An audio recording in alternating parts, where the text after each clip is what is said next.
नमस्कार दोस्त, किस अखबार में क्या छपा, क्या छिपा, कौन सी ऐसी जानकारी है, हर रोज की तरह आज भी आपके सामने हूं। जो अखबार का चूंकि विश्लेषण करता हूं, खास एंगल या खास पहलुओं के बारे में पता करता हूं, वो भी आपको हर रोज बताता हूं और दरअसल हकीकत क्या है।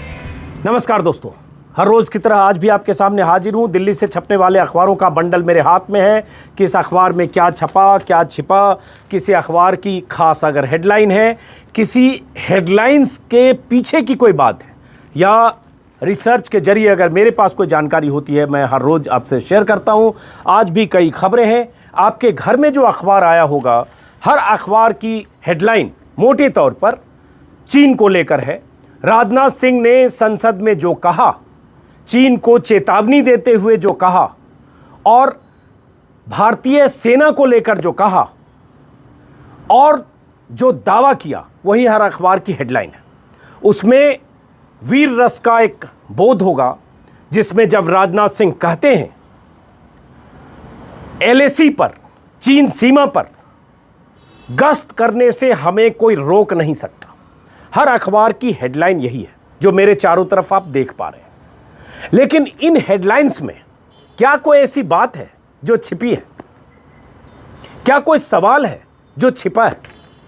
जब आप कहते हैं गश्त करने से कोई रोक नहीं सकता, तो क्या यह भी सच है कि बीते 4-5 महीनों से गश्त करने से किसी ने रोका है? किसी खास इलाके में किसी ने रोका है? इस सवाल का जवाब किसी हेडलाइन में नहीं है। लेकिन एक अखबार ऐसा है जिसकी हेडलाइन या जिसकी खबर कुछ अलग है। क्यों अलग है वो आपको बताता हूं। हर अखबार को देखकर आपको क्या लगेगा? रक्षा मंत्री का दावा, लेकिन यह सच है, शायद आप जानते होंगे, जानकर यकीन बहुत सारे लोग न करते हों, अलग बात है, कि पैंगोंग के 7-8 किलोमीटर के इलाके में, पैंगोंग 4 से पैंगोंग 8 के इलाके में चीनी सेना ने मोर्चेबंदी कर रखी है 4 महीने से। उन इलाकों में जहां भारतीय सेना गश्त करती रही है, वहां गश्त करने से रोका गया है और उसी बात को लेकर तनातनी है। और उसी तनातनी को लेकर तमाम मुलाकातें, बातें, रक्षा मंत्री से रक्षा मंत्री की बात, विदेश मंत्री से विदेश मंत्री की बात, अजीत डोवाल से विदेश मंत्री, चीन के विदेश मंत्री की बात, और उसके बाद भी चीनी सेना वहां से पीछे नहीं हट रही है और वहां भारत गश्त नहीं कर पा रहा है। लेकिन इन हेडलाइंस से, इन सुर्खियों से इस बात की आपको जानकारी नहीं मिल रही होगी। इन्हीं सुर्खियों में वो सवाल छिपा है। द टेलीग्राफ ने आज की हेडलाइन, उसके बाद मैं बाकी खबरें बताता हूं जो बहुत अहम है। द टेलीग्राफ ने आज एक खबर छापी है। बाकी अखबारों की हेडलाइन आपने देखी, वीर रस से ओतप्रोत हर अखबार की हेडलाइन है। जैसे अमर उजाला की हेडलाइन अगर आप देखेंगे, पहले पन्ने पर है, कोई ताकत सीमा पर सेना को गश्त से नहीं रोक सकती। हर अखबार इसी तरह से आज हिंदी, अंग्रेजी, मोटे तौर पर ज़्यादातर अखबार, हर अखबार ने इसी तरह से हेडलाइन आज लगाई है कि कोई गश्त करने से भारत को नहीं रोक सकता, एलएसी पर गश्त से कोई रोक नहीं सकता। जागरण की भी यही है, नंबर 2 की खबर है। पहली खबर हरसिमरत कौर की है, लेकिन बाकी अखबारों की, ज़्यादातर अखबारों की खबर इसी तरह से गश्त पर है कि कोई रोक नहीं सकता। नवभारत टाइम्स की भी यही खबर है। राजनाथ बोले, बड़ा कदम, संसद को बताया चीनी सीमा पर गश्त नहीं रुकेगी। लेकिन सवाल उठता है, क्या गश्त पर किसी ने रोक लगाई है या कुछ इलाके में क्या गश्त करने में दिक्कत हो रही है? भास्कर की पहले पन्ने पर है, लद्दाख में पेट्रोलिंग से कोई ताकत नहीं रोक सकती, चीन की कथनी करनी में फर्क। कोई ताकत नहीं रोक सकती, सच है, किसी ताकत को रोकना भी नहीं चाहिए। हमारी एलएसी, हमारी सीमा, हमारी दावेदारी वाले इलाके में भारतीय सेना को गश्त करना ही चाहिए। तो इन्होंने, राजनाथ सिंह ने जो कहा है, बीते कुछ महीनों में गतिरोध और संघर्ष की वजह पेट्रोलिंग है, हमारे जवानों के पेट्रोलिंग रूट को रोकने की कोशिश की थी। दुनिया की कोई ताकत लद्दाख में भारतीय जवानों की पेट्रोलिंग करने से भारतीय जवानों को रोक नहीं सकती। ठीक बात है, लेकिन क्या रोका है? क्या इसका जवाब मिल रहा है इन सुर्खियों में? द टेलीग्राफ की एक हेडलाइन है जिसका जिक्र मैंने किया, और उसके बाद एक दूसरी बड़ी खबर मैं बताने वाला हूं। द टेलीग्राफ की हेडलाइन नहीं, खबर है, बेसिकली सिंगल कॉलम की बड़ी खबर है पहले पन्ने पर, जिसमें द टेलीग्राफ ने लिखा है, Rajnath admission on LAC petrol. और उसके बाद एके एंटोनी ने जो सवाल पूछा था राजनाथ सिंह को, उस सवाल के जवाब में राजनाथ सिंह ने जो कहा है, उसी में इन सुर्खियों का जवाब है। जो सुर्खियां हेडलाइंस बाकी अखबारों की आपको दिखाई है, जिसमें कहा है एंटोनी साहब, ये राजनाथ सिंह जवाब दे रहे हैं। एंटोनी साहब ने यह कहा कि चाइना पेट्रोलिंग करने से भारत को रोकता है। मैं स्पष्ट कर देना चाहता हूं कि लड़ाई भी तो इसलिए हो रही है, फसाद भी तो इसलिए होता है। तो एक तरह से राजनाथ सिंह ने माना कि चीन ने पेट्रोलिंग से रोका है, लेकिन बाकी किसी हेडलाइन से इस बात का एहसास आपको नहीं होगा कि चीन ने कुछ इलाकों में भारतीय सेना को पेट्रोलिंग से कुछ महीनों से रोक रखा है, और इसीलिए लड़ाई है, इसीलिए संघर्ष है, इसीलिए सारे संवाद हैं, इसीलिए डिसएंगेजमेंट की बार बार कोशिश है, और इसीलिए भारत की तरफ से चीन को पीछे धकेलने के लिए हर स्तर पर बातचीत हो रही है। तो ये अखबारों की सुर्खियों के बीच की एक खबर थी, कहानी थी, जो वीर रस की हेडलाइंस में आपको इस बात का अंदाजा नहीं लगेगा। अब जो एक खबर जिस पर मैं बात करना चाहता हूं, जो बहुत अहम है, वो खबर है केंद्र सरकार की डिजिटल मीडिया को लेकर मंशा। केंद्र सरकार की तरफ से सुप्रीम कोर्ट में कहा गया है, सुप्रीम कोर्ट में कहा गया है कि टेलीविजन मीडिया, इलेक्ट्रॉनिक और प्रिंट मीडिया पहले से तमाम तरह के दिशा निर्देशों के तहत चल रहे हैं, लेकिन डिजिटल मीडिया को रेगुलेट करने की जरूरत है। डिजिटल मीडिया के लिए नियमन की जरूरत है। यह केंद्र सरकार की तरफ से सुप्रीम कोर्ट में तब कहा गया जब सुदर्शन टीवी के मामले की सुनवाई हो रही है। तब कहा गया जब सुदर्शन टीवी ने नौकरशाही जिहाद, यूपीएससी जिहाद जैसे कार्यक्रम बनाए। तब कहा गया जब सुदर्शन टीवी के नफरती कार्यक्रमों के खिलाफ सुप्रीम कोर्ट ने सख्त प्रतिक्रिया व्यक्त की। सुप्रीम कोर्ट ने क्या कहा था आपको पता होगा। कहा तब था जब सुदर्शन टीवी ने यूपीएससी में मुसलमानों की घुसपैठ, यूपीएससी में मुसलमानों का जिहाद, जामिया के जिहादी यूपीएससी के जरिए देश के आईएएस आईपीएस बन रहे, ऐसी मुहिम चलाने वाली, एक धर्म विशेष को टारगेट करने वाला, एक धर्म विशेष से चुने गए आईएएस आईपीएस अधिकारियों के खिलाफ, उनकी साख के खिलाफ, उनकी निष्ठा के खिलाफ मुहिम चलाने वाला सुदर्शन टीवी, जब सुदर्शन टीवी के कार्यक्रम को सुप्रीम कोर्ट के फैसले के बाद रोका गया है, और जब सुदर्शन टीवी के मसले पर सुनवाई हो रही है, जिसमें सुदर्शन टीवी के साथ केंद्र सरकार खड़ी नजर आ रही है साफ साफ, सॉलिसिटर जनरल तुषार मेहता बार बार सुदर्शन टीवी जैसे चैनलों की पक्षकारी कर रहे हैं।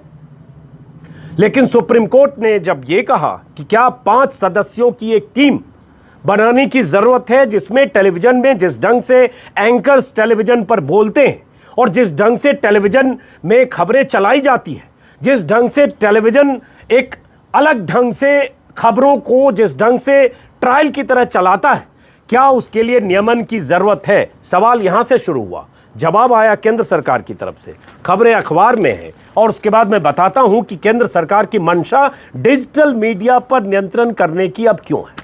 टेलीविजन से उन्हें कोई दिक्कत नहीं है, उस टेलीविजन से भी दिक्कत नहीं है जो टेलीविजन बीते कई सालों से दिन रात एजेंडा चला रहा है, उससे उनको कोई दिक्कत नहीं है, क्योंकि सारे टेलीविजन चैनल सरकार के पक्ष में है। सारे टेलीविजन चैनल, ज्यादातर, कुछ चैनल को छोड़कर ज्यादातर एंकर सरकार के पक्ष में, सरकार के एजेंडे को, सरकार की तरफ से विपक्ष पर हमले को आगे बढ़ाते हैं। इसलिए चैनलों से कोई दिक्कत नहीं है केंद्र सरकार को। कहा क्या है, नवभारत टाइम्स में पहले पन्ने पर खबर है, ये आप देख पा रहे। पहले डिजिटल मीडिया के नियम बनाए, वायरल हो जाती है सूचना, और बाकी अखबारों में भी है, लेकिन मैं पहले इस खबर को पढ़कर आपको सुनाता हूं, इससे आपको अंदाजा लगेगा, और कुछ वीडियो दिखाता हूं, और आप फैसला करिए कि क्या टेलीविजन सही चल रहा है। और जिस डिजिटल मीडिया के जरिए देश को अगर कुछ जानकारी एक दूसरे पक्ष की मिलती है, उस डिजिटल मीडिया से सरकार को इतनी दिक्कत क्यों है? उसी डिजिटल मीडिया के लिए सरकार नियमन बनाना चाहती है, रेगुलेशन चाहती है, टेलीविजन के लिए क्यों नहीं चाहती? वो टेलीविजन जो देश में सालों से जहर घोल रहा है, वो टेलीविजन जो दिन रात हिंदू मुसलमान पर बहसें कर रहा है, वो टेलीविजन जिसकी खबरों को लेकर, जिसकी मुहिम को लेकर बॉम्बे हाईकोर्ट से लेकर दिल्ली हाईकोर्ट ने अलग अलग समय पर सख्त निर्देश और फैसले दिए हैं, उस टेलीविजन से, उन चैनलों से, उन एंकर से सरकार को कोई दिक्कत नहीं है। सरकार को दिक्कत है डिजिटल मीडिया से। क्यों? तो कहा क्या है केंद्र सरकार ने? केंद्र सरकार की तरफ से कहा गया, सुप्रीम कोर्ट में कहा, इलेक्ट्रॉनिक मीडिया से पहले डिजिटल मीडिया के लिए नियमों की जरूरत है, क्योंकि डिजिटल की जानकारी व्हाट्सएप, ट्विटर और फेसबुक जैसे ऐप के जरिए बहुत तेजी से वायरल हो सकता है। सरकार के अनुसार प्रिंट और इलेक्ट्रॉनिक मीडिया के लिए पहले से कई निर्देश और अदालतों के फैसले हैं। ये बात तब कही जब एक टेलीविजन चैनल के खिलाफ याचिका दी गई है कि उसने खास समुदाय को निशाना बनाते हुए एक प्रोग्राम बनाया। वो टेलीविजन चैनल सुदर्शन है, जो मैं आपको बता चुका। अब इसमें कहा गया कि अखबार तो एक बार छपता है, टीवी पर कार्यक्रम का टेलीकास्ट एक बार होता है, डिजिटल से निकली जानकारी लंबे समय तक वायरल होती है। दोस्तों, टेलीविजन पर एक बार होता है। टेलीविजन पिछले 3 महीने से सुशांत सिंह राजपूत के केस में क्या कर रहा है दिन रात। सुप्रीम कोर्ट से लेकर हाई कोर्ट तक सुनवाई, फैसले जब होंगे फैसले टेलीविजन चैनलों ने दे दिए। कौन कातिल है, कौन आरोपी है, कौन ड्रग डीलर है, और रिया को जेल भिजवाने की मुहिम 2.5 महीने चलाकर जेल भिजवा दिया। सारे फैसले टेलीविजन की अदालतों में हो चुके हैं, और उसके बाद आप कह रहे हैं कि टेलीविजन तो एक बार करता है। डिजिटल मीडिया से खबरें या जो जानकारियां वायरल होती हैं और फेक न्यूज होती हैं, और टेलीविजन क्या कर रहा है, और टेलीविजन से क्यों दिक्कत नहीं है। तो इस पर मैं आगे बात करने से पहले 2 वीडियो मैं खास तौर से दिखाना चाहता हूं फिर से, और उसके बाद ऐसे वीडियो, ऐसे ललकारने वाला एंकर, विपक्ष के नेताओं से तू तड़ाक करने वाला एंकर, सरकार के आलोचक, सरकार की आलोचना करने वाले दल, बुद्धिजीवी, चाहे कोई भी हो, चाहे नेता हो, अभिनेता हो, कलाकार हो, कोई भी हो, उन सब के खिलाफ मुहिम चलाने वाले एंकर्स और चैनल, उन सब से सरकार को कोई दिक्कत नहीं है। 2 वीडियो है, इधर भी इधर भी, दोनों वीडियो अर्नब गोस्वामी के हैं, और ये वीडियो वायरल वीडियो है। एक वीडियो कल का है, एक वीडियो पहले का है, और ऐसे जिस तरह की भाषा का इस्तेमाल करते हुए, तू तड़ाक का इस्तेमाल करते हैं अर्नब गोस्वामी, और इस तरह की भाषा, एक पक्ष को रौंदने की मंशा, सरकार की आलोचना करने वाले हर दल, हर संगठन को रौंदने की मंशा, ये इस मंशा के साथ पत्रकारिता करने वाले अर्नब गोस्वामी या ऐसे बहुत सारे एंकर, बहुत सारे चैनल्स, सब सरकार के एजेंडे के लिए काम करते हैं, इसलिए इनसे सरकार को कोई दिक्कत नहीं है। एक वीडियो मैं चाहता हूं, दोनों वीडियो 1-1 मिनट में दिखाना चाहता हूं, वायरल वीडियो है, और उसके बाद कहिए अगर ये पत्रकारिता है, और उसके बाद इनकी पत्रकारिता पर फिर आता हूं, और फिर ये कि डिजिटल मीडिया से सरकार को दिक्कत क्या है, और क्यों डिजिटल पर ही पाबंदी लगनी चाहिए, या डिजिटल पाबंदी नहीं, डिजिटल के लिए रेगुलेशन होना चाहिए। रेगुलेशन होने की वजह, इनके लिए आज़ादी की वजह, इनके लिए किसी तरह के रेगुलेशन ना होने की वजह। सुनिए पहले एक वीडियो, ये ताज़ा वायरल है परसों से, 1 मिनट का वीडियो आप सुनिए।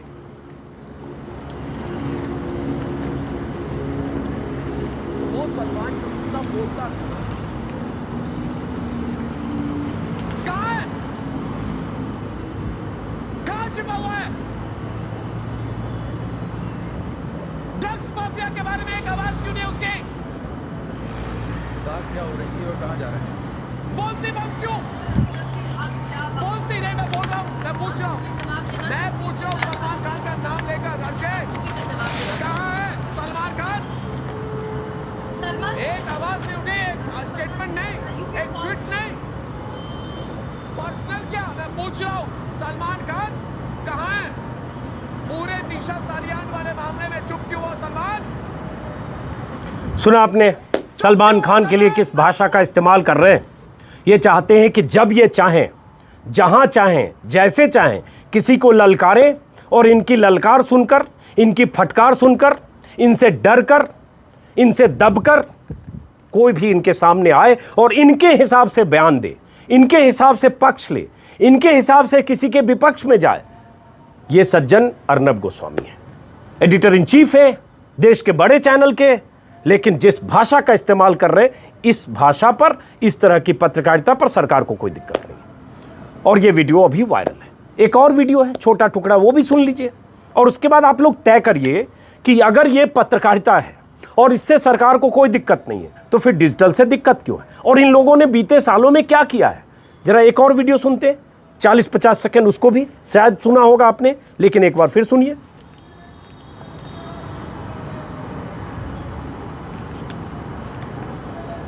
क्या कर लोगे संजय राउत?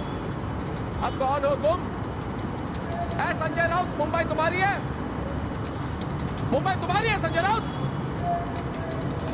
मुंबई मेरी कर्मभूमि है, मुंबई मेरी भी है। सुन लो संजय राउत। है संजय राउत, तुम क्यों तरफदारी कर रहे हो मुंबई पुलिस कमिश्नर की? यहाँ सुशांत जागीरदार हो तुम मुंबई के। है अनिल देशमुख, कौन हो भाई? आज आए कल गए, आज गृह मंत्री हो, कल वापस जाओगे ऑपोजिशन में। कौन हो तुम? कौन हो बताओ मुझे, बताओ मुझे। देश जानता है, डरता वो है जिसे पकड़े जाने का खौफ होता है। अनिल देशमुख और संजय राउत, याद रखो ये बात कि डरता वो है जिसे राज खुलने का खौफ होता है। डरे हुए हो तुम। इस उद्धव ठाकरे, संजय राउत और अनिल देशमुख को आमंत्रित करता हूं 1-to-1 बात हो मेरे साथ, मैं इंटरव्यू करूंगा उनका। संजय राउत की हिम्मत है तो आओ सामने, इंटरव्यू होगी आपकी और मेरी। है हिम्मत? तो ये ललकार आपने सुनी, ये मल्ल युद्ध के लिए मुख्यमंत्री को, सांसद को, गृह मंत्री को ललकारते अर्नब गोस्वामी एक किस्म की पत्रकारिता कर रहे हैं। और इस पत्रकारिता से, और ऐसी पत्रकारिता से, और टेलीविजन चैनलों की इस तरह की पत्रकारिता से सरकार को दिक्कत नहीं है। और किस तरह से टेलीविजन ने बीते महीनों में, बीते सालों में दिन रात हिंदू मुस्लिम डिबेट किए, किस तरह से नफरत की खाई चौड़ी की। अभी कुछ महीने पहले तबलीगी जमात के मुद्दे पर जिस ढंग से टेलीविजन चैनल्स ने एक धर्म विशेष को दिन रात टारगेट किया, इस तरह से मुहिम चलाई जैसे निशाना तबलीगी जमात जरूर था, लेकिन उनके निशाने पर दरअसल देश के मुसलमान थे। और जिस ढंग से मुहिम चलाई कि देश में कोरोना बम, इस्लामिक जिहाद, इस्लामिक बम, न जाने क्या क्या हुआ, और इसके लिए देश में कोरोना के लिए सिर्फ तबलीगी के लोग जिम्मेदार थे। और इस तरह से मुहिम चली कि शहर शहर में ऐसे लोग, तबलीगी जमात से जुड़े लोग पकड़े गए। और उसके बाद क्या हुआ? पिछले महीने ही बॉम्बे हाईकोर्ट की औरंगाबाद पीठ ने मीडिया चैनलों के खिलाफ बहुत सख्त फैसले, अपने फैसले में बहुत सख्त टिप्पणी की। न सिर्फ तबलीगी जमात से जुड़े लोगों के खिलाफ एफआईआर को रद्द किया, उन्हें जमानत दी, बल्कि ये कहा कि इन सब के खिलाफ प्रोपेगेंडा चलाया गया, इन्हें बलि का बकरा बनाया गया। और मीडिया ने जिस ढंग से इन सब की छवि खराब की, इनके खिलाफ मुहिम चलाई, वो एक अपराध की तरह है। इस तरह से बॉम्बे हाईकोर्ट ने कहा, मीडिया के लिए कहा, चैनल के लिए कहा। और चैनलों की भूमिका बड़े चैनलों की भूमिका थी। इससे सरकार को कोई दिक्कत नहीं है, क्योंकि सरकार को ये मुफीद लगता है, सरकार के एजेंडे के हिसाब से ये सब कुछ है। क्योंकि तबलीगी के खिलाफ जो बयानबाजियां हो रही थी, उसमें केंद्रीय गृह मंत्री से लेकर और सारे बीजेपी के नेता, प्रवक्ता 2 महीने वही डिबेट करते रहे, जैसे अभी 2 महीने 3 महीने से रिया और सुशांत पर डिबेट कर रहे हैं, बीते 8 दिनों से कंगना है। इससे कोई दिक्कत नहीं। ये देश के जरूरी मुद्दे हैं जिस पर मीडिया दिन रात नफरत का जहर घोल रहा है, नफरत की खेती कर रहा है, लोगों के जहन को जहरीला बना रहा है। इससे कोई दिक्कत नहीं है सरकार को। सरकार को दिक्कत डिजिटल मीडिया से। और एक मुद्दा हो तो ऐसे मुद्दे अगर आप बीते 3-4 सालों का ही देखेंगे, सरकार के लिए चाटुकारिता, सरकार के लिए पक्षकारिता, सरकार के एजेंडे को आगे बढ़ाना, विपक्ष पर दिन रात हमले करना, जरूरी सवालों को दफन करना, बेरोजगारी के सवाल को दफन करना, मजदूरों के सवाल को दफन करना, चीन पर अगर एलएसी पर किसी इलाके में घुसपैठ हुई है उसको दफन करना, इन सब चीज़ों को दफन करके रिया को जेल भिजवाना, मुसलमानों के खिलाफ नफरत फैलाना, एक धर्म विशेष को टारगेट करना, कंगना को झांसी की रानी बनाकर विपक्ष के तमाम नेताओं पर निशाने साधना, सरकार के लिए प्रोपेगेंडा करना, ये सब सरकार को मुफीद लगता है। इसलिए सरकार को चैनलों से कोई दिक्कत नहीं है, उनको दिक्कत डिजिटल मीडिया से है, क्योंकि डिजिटल मीडिया ही अब वो स्पेस है जिसने सरकार की नींद हराम की। कैसे? उसकी मिसाल हाल के 2-3 दिनों में मिली। कल भी जिस ढंग से प्रधानमंत्री के जन्मदिन पर देश के लाखों बेरोजगारों ने बेरोजगारी दिवस मनाया, नेशनल अनएम्प्लॉयमेंट डे मनाया, हजारों तस्वीरें और लाखों ट्वीट। और इसके पहले भी 5 तारीख को लाखों ट्वीट, कहा गया 40, 50, 60 लाख ट्वीट हुए, कुछ का दावा 1 करोड़ ट्वीट हुए। उसके पहले एनईटी के मुद्दे पर, जेई के मुद्दे पर लाखों ट्वीट, उस समय भी कहा गया 80-90 लाख ट्वीट हुए। और आखिर सरकार को फैसला उसमें भले न बदली, लेकिन रेलवे के मुद्दे पर जब रेलवे की परीक्षाओं में देरी और रेलवे के 2,40,42 लाख छात्रों से फॉर्म भरवाकर परीक्षाओं में देर कर रही थी सरकार, रेल मंत्रालय ने परीक्षा की तारीख 1.5 साल से घोषित नहीं की और छात्रों ने ट्विटर पर 3 दिन शोर मचाया। और उसके बाद डिजिटल मीडिया ने जिस ढंग से साथ दिया, सरकार को अपने फैसले का ऐलान करना पड़ा, परीक्षा की तारीखों का ऐलान करना पड़ा। ऐसी बहुत सारी चीज़ें होती हैं, सरकार दबाने की कोशिश करती है, डिजिटल मीडिया में वो चीज़ें सतह से बाहर आती हैं। सरकार के लिए चिंताजनक स्थिति पैदा करती है, सरकार के लिए असहज स्थिति पैदा करती है। और ये सारी असहजता डिजिटल मीडिया ही सरकार के लिए पैदा कर रही है। इसलिए सरकार की तरफ से सुप्रीम कोर्ट में कहा गया कि गाइडलाइंस अगर चाहिए, रेगुलेशन चाहिए, तो डिजिटल मीडिया के लिए चाहिए, टीवी के लिए नहीं चाहिए। टीवी वाले सब बहुत अच्छा काम कर रहे हैं, जैसा सरकार चाहती है वैसा ही काम कर रहे हैं, उनसे कोई दिक्कत नहीं। तो ये जरूरी खबर है, इसको गौर करिएगा। और जिस दिन भी सरकार की मंशा डिजिटल मीडिया पर नियंत्रण करने, डिजिटल मीडिया के लिए अंकुश का रास्ता बनाने, डिजिटल मीडिया पर शिकंजा कसने का हो, आप सब लोगों के सहयोग और समर्थन की जरूरत होगी। वरना ये आवाजें भी जो डिजिटल मीडिया पर लाखों करोड़ों की आवाजें हैं, इन आवाजों को भी बंद किया जाएगा। इस बात का ध्यान रखिएगा। कल भी सरकार असहज हुई जब डिजिटल मीडिया ने देश भर के लाखों बेरोजगारों की आवाज बनने का काम किया। सरकार के लिए असहजता थी। ये हर अखबार में खबर है। एक्सप्रेस, टाइम्स ऑफ इंडिया ने भी पहले पन्ने पर छापा है। बाकी बात मैं विस्तार से बता चुकी ये खबर अहम है, इसलिए मैंने इस पर आपसे बात की। हर अखबार में मोटे तौर पर टाइम्स ऑफ इंडिया ने पहले पन्ने पर यहां टॉप में ही छापा है, regulate digital media not TV, centre tells supreme court. Regulate digital media को रेगुलेट करिए, टीवी को नहीं। टीवी से कोई दिक्कत नहीं है, चाहे सुदर्शन टीवी हो, चाहे रिपब्लिक टीवी हो, चाहे महाआरती टीवी हो, टीवी से कोई दिक्कत नहीं है सरकार को सिर्फ डिजिटल मीडिया से अब दिक्कत है। उस दिक्कत को बनाए रखिए दोस्तों। उस दिक्कत पर सरकार का अंकुश जिस दिन लगे, उस दिन आपके विरोध की दरकार होगी। तो ये खबर है। इसके अलावा हरसिमरत कौर की खबर हर अखबार की हेडलाइन है। टाइम्स ऑफ इंडिया से लेकर हर अखबार की पहली हेडलाइन। नवभारत टाइम्स में भी किसानों से जुड़े बिल के विरोध में केंद्रीय मंत्री हरसिमरत का इस्तीफा, जागरण में भी है, हर अखबार में है मोटे तौर पर।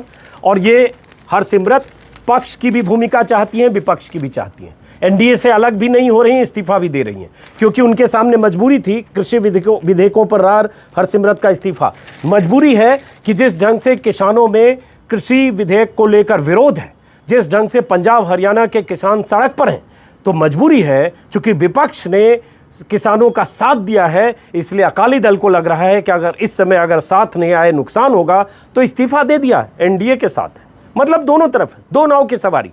विपक्ष का भी स्पेस चाहिए, पक्ष का भी स्पेस चाहिए। तो अब देखते हैं हरसिमरत कौर। हालांकि एक बात और दिलचस्प हुई कि प्रधानमंत्री की तरफ से कल शाम ट्वीट किया गया कि कुछ लोग भ्रम की स्थिति पैदा कर रहे हैं, किसानों को भड़का रहे हैं, भ्रमित कर रहे हैं। सवाल ये उठता है कि उनकी सरकार के मंत्री इस्तीफा दे रही हैं, तो वो भ्रमित किसको कर रही हैं, ये सवाल पूछना चाहिए। और उसमें किसानों की चिंता अपनी जगह है, जिसमें किसानों ने बहुत सवाल उठाए कि उन सवालों और इन 3 बिलों से पंजाब के 20 लाख किसान प्रभावित होने जा रहे हैं। और वो किसानों की समस्याओं को लेकर लगातार, मैंने भी कई बार बात की, कुछ टेक्स्ट लगा दे रहा हूँ जो किसानों का कहना है। कुछ अखबारों ने विस्तार से छापा है। अगर जैसे अमर उजाला की मैं तारीफ करूंगा, और अखबारों ने छापा है, लेकिन अमर उजाला ने अंदर पेज नंबर 7 पर छापा है, कृषि विधेयक, सरकार के दावे और विपक्ष की आपत्तियां। ये अमर उजाला ने विस्तार से समझाने की अपने पाठकों को कोशिश की है कि सरकार के दावे क्या हैं और विपक्ष की आपत्तियां क्या है, और कैसे मंडी व्यवस्था खत्म होने का डर है, किसानों को एमएसपी सिस्टम से मिल रहा सुरक्षा कवच कमजोर होगा, ये लग रहा है। नए कानून से किसान अपनी ज़मीन पर मजदूर बन जाएगा, फसल उगाने के तौर तरीकों से लेकर अन्य सब बातों में कंपनियों का दखल होगा। ऐसी बहुत सारी चीज़ें किसान की आशंका हैं। उन आशंकाओं के मद्देनज़र किसान सड़क पर हैं, और सड़क पर होना यही चिंता है कि हरसिमरत कौर ने इस्तीफा दिया। लेकिन इस इस्तीफे का अभी समझिए ये एनडीए से बाहर जाए, क्योंकि ये अभी कुछ दिन में अभी पता चलेगा कि क्या होगा। ये खबर है। एक खबर जो दोस्तों इंडियन एक्सप्रेस में है पहले पन्ने पर, हालांकि उससे पहले मैं आता हूँ, वो भी पहले पन्ने पर कई अखबारों में है। अरुण शौरी को लेकर जिस ढंग से फंसने की स्थिति आई है, मामला पुराना है, वाजपेयी सरकार के समय का, लेकिन पुरानी फाइल अब खुली है।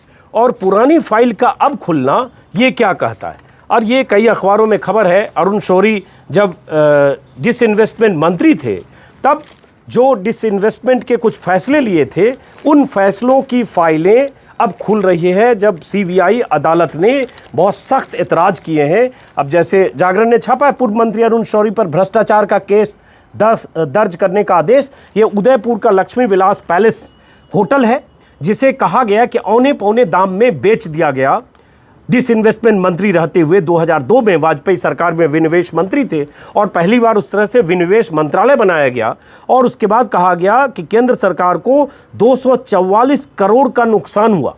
और ये बात समझिए 18 साल बाद ये मामला खुला है। अब सीबीआई कोर्ट ने कहा है कि विनिवेश मंत्रालय के तत्कालीन सचिव प्रदीप वैजल ने अपने पद का दुरुपयोग किया और जो ललित सूरी की कंपनी थी उनकी कंपनी को बहुत औने पौने दाम में करोड़ों रुपए की ज़मीन और ये इमारत 244 करोड़ के नुकसान के साथ बेच दिया गया। अब कहा गया है कि सरकार को ये नुकसान पहुंचा है, इसलिए कोर्ट ने ये भी कहा है होटल का मुआयना करें, होटल को कब्जे में लें और उसके बाद इनका मामला फिर से भ्रष्टाचार का मामला अरुण शौरी के खिलाफ हर अखबार में पहले पन्ने पर है। यह अरुण शौरी का बहुत मुसीबत इस मामले से बढ़ने वाला है। इंडियन एक्सप्रेस में पहले पन्ने पर है, हिंदुस्तान टाइम्स में भी है, हर अखबार में पहले पन्ने पर है।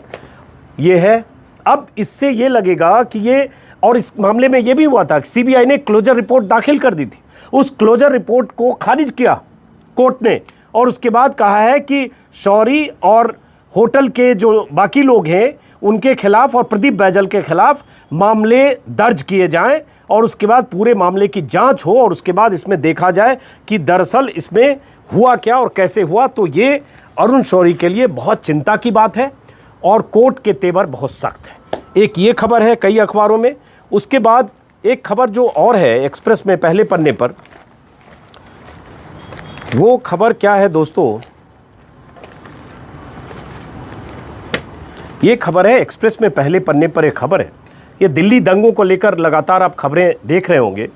दिल्ली दंगों में हज़ारों पन्नों की चार्जशीट हुई है, एक पक्ष के ज़्यादा लोग पकड़े गए, ये आरोप है और उसके लिए विपक्ष के बहुत सारे नेता राष्ट्रपति से लेकर सरकार से गुहार लगा रहे हैं कि दिल्ली पुलिस बदनीयती के साथ काम कर रही है। लेकिन इस बीच एक खबर आई है, इंडियन एक्सप्रेस के पहले पन्ने पर यह खबर है कि जिसका रेस्टोरेंट जला उसको 750 रुपये का मुआवजा मिला है। तो मुआवजे में क्या गड़बड़ी है, और जिसका स्टोर जला उसको 8,500 मिला। तो जो मुआवजे के नाम पर जो जख्म पर नमक छिड़का गया है उसको लेकर इंडियन एक्सप्रेस ने सौरभ रॉय बर्मन की स्टोरी है और इसमें बताया है कि कैसे अलग अलग इलाकों में, बड़ी स्टोरी है कि कैसे गोकुलपुरी इलाके में एक दंगा पीड़ित उस्मान अली हैं, उनका रेस्टोरेंट जल गया तो उन्हें दिल्ली सरकार की तरफ से 750 रुपये का मुआवजा मिला। ऐसे ही है एक गुलजेब परवीन है, वो प्रेग्नेंट थी जब उनके पति की हत्या हो गई फरवरी में दंगों के दौरान। खजूरी खास इलाके में पुलिस स्टेशन से कुछ दूर पर उनके पति की लाश मिली, तब वो बच्चे की मां बनने वाली थी, अब बच्चे की मां बनी है। कोरोना की वजह से लॉकडाउन था, उनके पति का डेथ सर्टिफिकेट नहीं बना, महीनों बाद डेथ सर्टिफिकेट बना, मौत हुई 25 फरवरी को और अब उन्हें मुआवजा नहीं मिला। ऐसे बहुत सारे लोगों का दर्द इसमें बयां किया गया है कि कैसे मुआवजे के नाम पर दिल्ली सरकार इस तरह का खेल कर रही है और उसमें दिल्ली सरकार पर आरोप है कि दंगे के 6 महीने बाद भी मुआवजा देने में अनियमितता, लापरवाही और टाल मटोल किया जा रहा है। अब तक 3200 क्लेम मुआवजे के किए गए, 900 खारिज हो गया है, 1526 को मिला है। दिल्ली सरकार का दावा है कि करीब 19 करोड़ रिलीज किए गए, लेकिन कई लोग ऐसे हैं जिनका कहना है कि उनका नुकसान 2 से 5 लाख 7 लाख हुआ, मुआवजे के तौर पर 1000, 2000, 5000 या 8000 मिला। ये बड़ी खबर इंडियन एक्सप्रेस में। ऐसे एक खबर टाइम्स ऑफ इंडिया में पहले पन्ने पर है और मुझे लगता है बहुत ज़रूरी खबर है ये। इस खबर का जिक्र मैंने परसों या कल किया था शायद। सुप्रीम कोर्ट ने कहा है देश के हाई कोर्ट्स को, उच्च न्यायालय को, कि आप अपने राज्य में जो लॉ मेकर्स हैं, सांसद, विधायक, यहाँ तक कि मुख्यमंत्री, उनके खिलाफ जो मामले पेंडिंग हैं, जो अंडर ट्रायल हैं या कुछ मामलों में ट्रायल भी, अदालती आदेश के बाद ट्रायल पर भी रोक है, उन सारे मामलों की लिस्ट बनाएं, स्पीडी ट्रायल से कैसे फैसले हों इसका एक्शन प्लान बनाएं और 1 हफ्ते के भीतर, 1 सप्ताह के भीतर अपना एक्शन प्लान भेजें। ये सुप्रीम कोर्ट ने कहा है। ये पहले पन्ने पर टाइम्स ऑफ इंडिया ने छापा है, कुछ और अखबारों में है। Send plan within 1 week to speed up trials of lawmakers, supreme court to high courts. अब ये खबर कितनी ज़रूरी है इसको समझिए कि इस आंकड़े पर मैंने कल या शायद परसों भी मैंने बात की थी कि देश के अलग अलग राज्यों के मुख्यमंत्री, सांसद, विधायक जिन्हें लॉ मेकर्स कहते हैं, इन सब के खिलाफ 2556 केस पेंडिंग है। 2556 मुकदमे पेंडिंग है सिटिंग एमपी और एमएलए के खिलाफ। सोच लीजिएगा जरा, जिसमें 174 ऐसे केस हैं जिसमें आजीवन कारावास की सजा हो सकती है। 174 ऐसे केसेज हैं सांसदों विधायकों के खिलाफ जिसमें आजीवन कारावास की सजा हो सकती है। सारे पेंडिंग हैं, उसकी अलग अलग वजह हैं। अब सुप्रीम कोर्ट ने कहा है कि स्पीडी ट्रायल करके इन मामलों को निपटाया जाए। 1 हफ्ते के भीतर हर राज्य के हाई कोर्ट से सुप्रीम कोर्ट ने एक्शन प्लान मांगा है। इसमें 132 केस ऐसे हैं जिसमें हाई कोर्ट और सुप्रीम कोर्ट की तरफ से ही ट्रायल पर रोक लगी है। तेलंगाना के जो चीफ मिनिस्टर हैं के चंद्रशेखर राव, उनके खिलाफ 64 क्रिमिनल केसेज हैं। जगन मोहन रेड्डी आंध्रा के चीफ मिनिस्टर, उनके खिलाफ 38 क्रिमिनल केसेज हैं। Justice NV Ramana, justice Suryakant और जस्टिस ऋषिकेश रॉय की पीठ का ये फैसला है। अश्वनी उपाध्याय की एक याचिका के बाद ये फैसला आया है।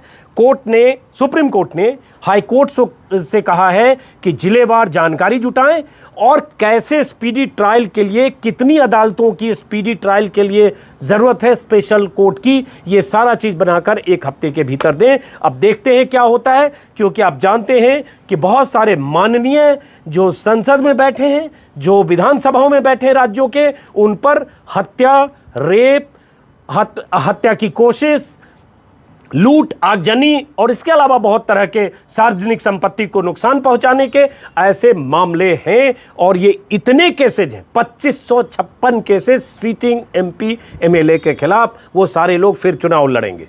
तो इसलिए अगर ये सुप्रीम कोर्ट ने कहा है और ये इसी दिशा में काम हो सकता है अगले 6 महीने में आप देखेंगे कि बहुत सारे लोग अयोग्य करार हो जाएंगे और चुनाव लड़ने लायक नहीं रहेंगे। बहुत अच्छी बात होगी। मैं सलाम करूंगा सुप्रीम कोर्ट को कि अगर ये 6 महीने में देश में ये नजीर बने कि ऐसे 100, 200, 50 ऐसे लॉ मेकर्स चुनाव लड़ने से वंचित होकर सलाखों के पीछे पहुंचे। लेकिन क्या वो सलाखों के पीछे पहुंचेंगे जो माननीय संसद में बैठे हैं, जो विधानसभाओं में बैठे हैं?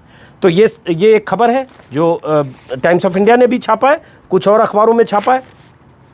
एक खबर संविदा में नौकरी को लेकर है। यूपी में संविदा में नौकरी पर बहुत बवाल हो रहा है। आपको पता होगा कि जो एडहॉक नियुक्तियों का एक पैमाना बना रही है यूपी सरकार, उसको लेकर यूपी के बेरोजगारों ने, जो नौकरी के जो ज़रूरतमंद हैं, उन लोगों ने बहुत आंदोलन प्रदर्शन की तैयारी कर रहे हैं कि संविदा मतलब 5 साल के लिए कॉन्ट्रैक्चुअल एक तरह से हो जाएंगे, उसके बाद भी नौकरी की गारंटी नहीं है। और जबकि सरकार अगर कहती है कि हम सरकारी नौकरियां दे रहे हैं, सरकारी नौकरी को भी 5 साल के ढौक पर लाकर और उसके बाद कौन रेगुलर होगा नहीं होगा इसकी गारंटी नहीं है।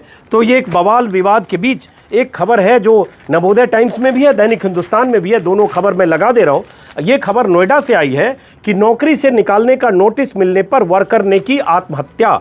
ये नवोदय टाइम्स में है और दैनिक हिंदुस्तान में भी खबर है। इस खबर में ये कहा गया है कि प्राधिकरण में व्यक्ति संविदा का कर्मचारी था और उसके बाद इसे नौकरी से निकाल दिया गया। सेक्टर 35 गांव मोरना में रस्सी के फंदे से लगाकर इसमें आत्महत्या कर ली। नोटिस मिलने के चलते कर्मचारी ने आत्महत्या की। हालांकि अभी कोई सुसाइड नोट नहीं मिला है। एक बयान प्राधिकरण की तरफ से भी है कि निजी कारणों से आत्महत्या की, कोई नोटिस नहीं दिया। उसे प्राधिकरण की तरफ से अनिल को कोई नोटिस नहीं दिया गया। अब इसकी जांच से पता चलेगा। लेकिन हाँ, ये खबर है, दैनिक हिंदुस्तान में भी छपी है, उसकी कतरन भी लगा दे रहा हूं। आप सोचिए, नौकरी से अगर निकाला जाए तो क्या क्या हो सकता है। और इसलिए संविदा का विरोध हो रहा है और इसलिए संविदा का विरोध धीरे धीरे यूपी में रफ्तार की तरफ जा रहा है। युवाओं में जबरदस्त नाराजगी है। देखना है कि योगी सरकार क्या उस फैसले को वापस लेती है या वैसे ही चलता है, क्योंकि बहुत सारे राजनीतिक दल भी संविदा पर नौकरी देने के इस फैसले के खिलाफ है। ये खबर है, एक इकोनॉमिक टाइम्स की लीड है। वो खबर को मैं पढ़ नहीं पाया, लेकिन वो मॉरिटोरियम को लेकर जो बार बार चल रही है बात कि मॉरिटोरियम की अवधि बढ़ाया जाए, जो सुप्रीम कोर्ट में चल रहा था। अब ये अभी हुआ है कि जो सीएजी हैं राजीव महर्षि, उनके नेतृत्व में एक पैनल बना है जो कंपाउंड इंटरेस्ट पर रिलीफ कैसे दिया जाए उसको लेकर कोई दिशा निर्देश या कोई सुझाव सिफारिश ये कमेटी करेगी, राजीव महर्षि का पैनल। तो देखना है कि वो सुझाव सिफारिश क्या होती है और कितनी राहत मिलती है, क्योंकि मॉरिटोरियम में जो ब्याज लगना है 6 महीने में, उस ब्याज पर भी ब्याज लगना है। उसी को लेकर बहुत सारे लोग मांग कर रहे थे। ये इकोनॉमिक टाइम्स के पहले पन्ने की खबर है। सरकार ने, हालांकि सुप्रीम कोर्ट में सरकार की तरफ से कोई राहत की बात नहीं आई है। ये खबर है। दिल्ली दंगों को लेकर मैं बता चुका, और आज भी मेरा दुर्भाग्य कि मैंने शुरू में रिकॉर्डिंग की, लेकिन एक बार मेरा वीडियो ये किसी वजह से, धूप की वजह से बंद हुआ, मुझे दोबारा रिकॉर्डिंग करनी पड़ी। तो ये सब जगह खबरें छपी हुई हैं। और कोरोना के मरीज देश भर में एक दिन में सर्वाधिक 97,894, 1 लाख के पास पहुंच चुके हैं मरीजों की तादाद।